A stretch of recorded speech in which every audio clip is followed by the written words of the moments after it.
Hai semuanya, di video sebelumnya saya membahas tentang uji rata-rata dua pihak. Kali ini saya mencoba membahas materi uji rata-rata satu pihak. Uji rata-rata ini mu ya. Misalkan kita coba di soal yang pertama uji pihak kanan. Berarti H0 mu sama dengan mu0.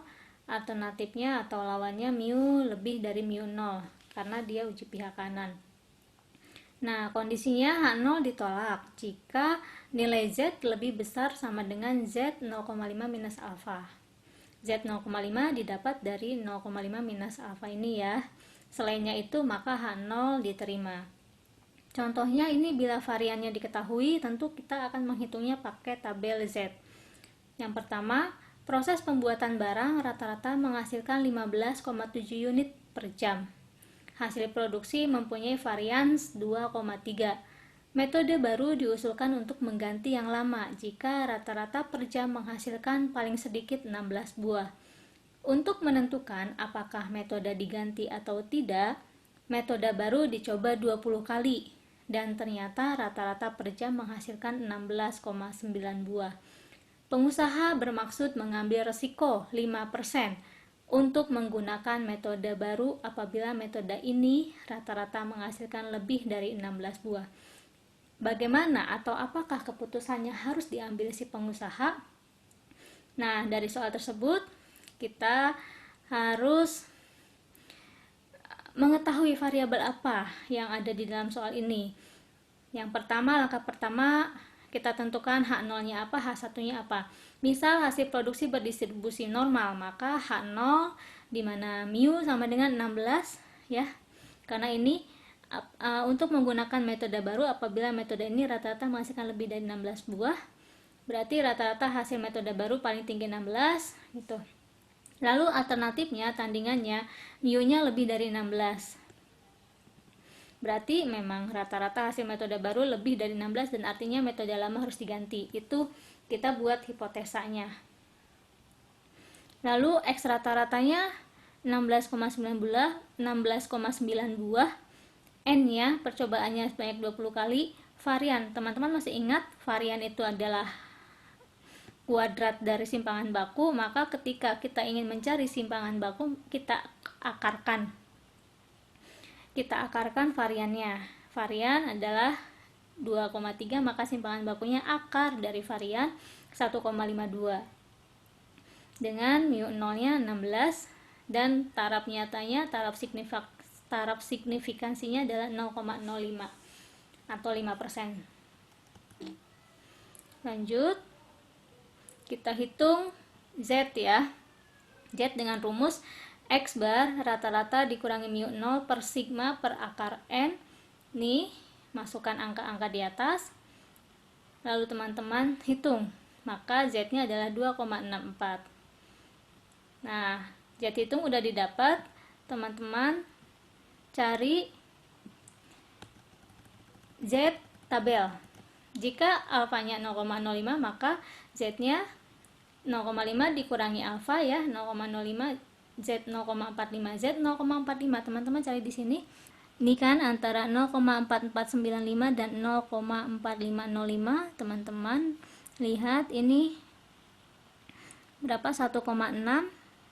Nih, 1,65 boleh atau 1,64 juga boleh. Nih ya. Ini saya cari yang 1,64. Lalu kita uji daerah kritisnya, daerah penerimaan H0, daerah penolakan H0. Dari data tersebut, H0 ditolak jika nilai Z lebih dari Z 0,5 minus alfa. Kita coba bandingkan keduanya tersebut. Ini Z hitung. Z hitungnya 2,64. Apakah lebih dari 1,64? Jika jawabannya iya, maka H0 ditolak. H0 ditolak artinya metode baru dapat menggantikan metode lama dengan mengambil risiko 5%. Begitu pengerjaannya. Lalu selanjutnya nomor 2, bila variannya tidak diketahui, maka kita harus menggunakan uji T atau distribusi student T ya. Nah, untuk mencari nilai T, kita akan melibatkan derajat kebebasan di mana perhitungannya adalah N-1 dan peluang 1 min alfa. H0 ditolak jika nilai T hitung lebih besar sama dengan T tabel ya, T1 min alfa. Selain itu diterima. Contohnya adalah seorang ahli lingkungan menyatakan bahwa kadar pH dalam air hujan di dalam industri A rata-ratanya sudah di atas 3,5.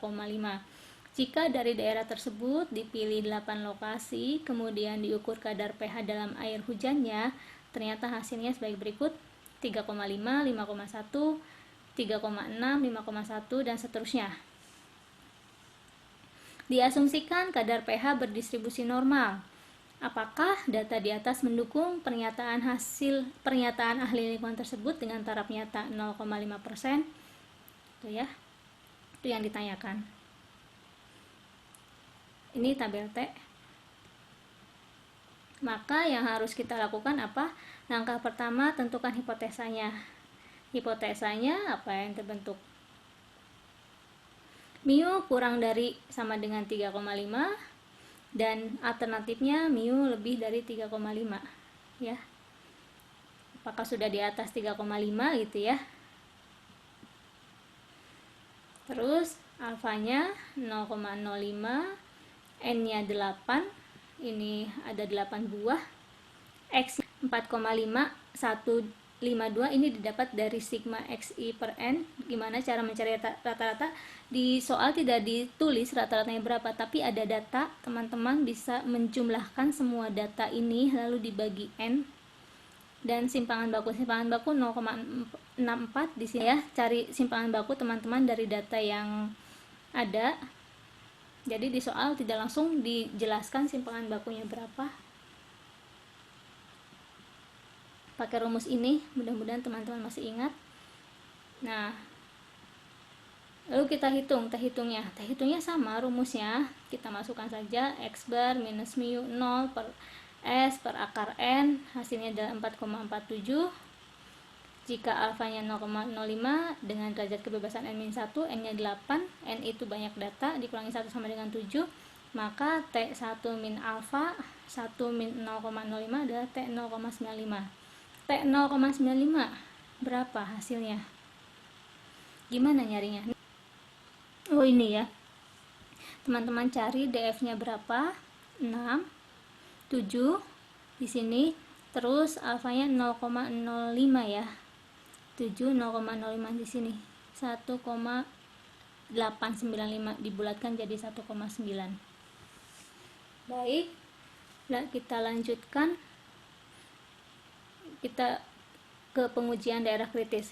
H0 ditolak jika T lebih dari sama dengan T1 min alfa. Hasil ujinya berapa? T hitungnya 4,47, berapa? T tabelnya 1,9. Apakah 4,47 itu lebih dari sama dengan 1,9? Jika jawabannya iya, maka H0 ditolak. Artinya, dengan risiko 5%, sampel mendukung ahli lingkungan bahwa rata-rata itu sudah lebih dari 3,5. Jadi dari hasil teman-teman balikin lagi ke soalnya meminta apa? Nah, simpulkan. Lanjut, contoh 2. Dengan menyuntikkan semacam hormon tertentu kepada ayam akan menambah berat telurnya rata-rata 4,5 gram. Sampel acak yang terdiri atas 31 butir telur ayam yang telah diberi suntikan hormon tersebut memberikan rata-rata berat 4,9 gram dan simpangan bakunya 0,8 gram. Cukup beralasankah untuk menerima pernyataan bahwa pertambahan rata-rata berat telur paling sedikit 4,5 gram dengan alfa 0,01? Ya, langkah pertama, bikin hipotesanya, H0-nya berapa, H1-nya berapa. H0-nya mu 4,5, di sini sudah ada penjelasannya. Alternatifnya atau tandingannya mu lebih dari 4,5, di sini juga ada penjelasannya. Lalu S-nya udah ada di soal 0,8, X bar-nya 4,9, N-nya 31, mu 0-nya 4,5, alfanya 0,01 ya. Derajat kebebasannya adalah N-1, jadi dari 31 dikurangi 1, 30. Lalu jika alfanya 0,0, kita hitung, masukkan angka-angka tersebut, dapat T hitungnya 2,78. Lalu kita lihat di tabel dengan DF-nya 30 dan alfanya 0,01, DF-nya 30, 0,01 di sini ya 2,46. Ini hasilnya 2,46. Maka bandingkan H0 ditolak jika T lebih besar sama dengan T1 min alfa. Hasil ujinya ternyata 2,78. T hitungnya apakah lebih besar sama dengan dari 2,46? Jawabannya adalah ya, berarti H0-nya ditolak. Artinya simpulkan bahwa penyuntikan hormon terhadap ayam meyakinkan kita dapat menambah berat telurnya rata-rata paling sedikit dengan 4,5 gram. Gitu teman-teman. Uji pihak kiri juga sama, lakukan hal yang sebaliknya. H0, H1 dimana ini ya kurang dari H0 ditolak jika varian diketahui, maka Z kurang dari sama dengan, kalau tidak diketahui maka kita pakai tabel T. Untuk yang diketahui, akhir-akhir ini masyarakat mengeluh dan mengatakan bahwa isi bersih makanan A dalam kaleng tidak sesuai dengan yang tertulis pada etiketnya sebesar 5 ons. Untuk meneliti hal ini, 23 kaleng makanan A telah diteliti secara acak. Dari ke-23 isi kaleng tersebut, berat rata-ratanya 4,9 ons dan simpangan bakunya 0,2 ons dengan taraf nyata 0,05. Tentukan apakah akan kita katakan tentang keluhan masyarakat tersebut. Nah, jangan lupa kita buat hipotesanya. Hipotesanya mu sama dengan 5. Hipotesa alternatifnya tandingannya mu kurang dari 5. Lalu masukkan semua variabel yang diketahui dari soal, di mana rata-ratanya 4,9, mu 0-nya 5, n-nya 23, s-nya 0,2, alfanya 0,05. Ya. Kita hitung berapa T hitungnya.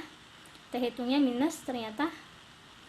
Lalu jika alfanya 0,05, maka berapa nilai T hitungnya? Ini derajat kebebasannya tadi kan datanya 23. Kurangi 1, 22. Teman-teman lihat di sini 22, 0,05. Alfanya ini ya, berarti ini yang ini 1,7, 1,72 boleh, 1,72. Nah, dari dua nilai ini bandingkan apakah minus 2,398 itu kurang dari sama dengan min 1,72. Jawabannya ya. Jawabannya adalah ya. Artinya penelitian tersebut menguatkan bahwa isi bersih makanan tersebut sudah berkurang. Mudah-mudahan teman-teman bisa paham dan bisa berlatih sendiri lagi ya. Terima kasih banyak. Sampai jumpa di video berikutnya.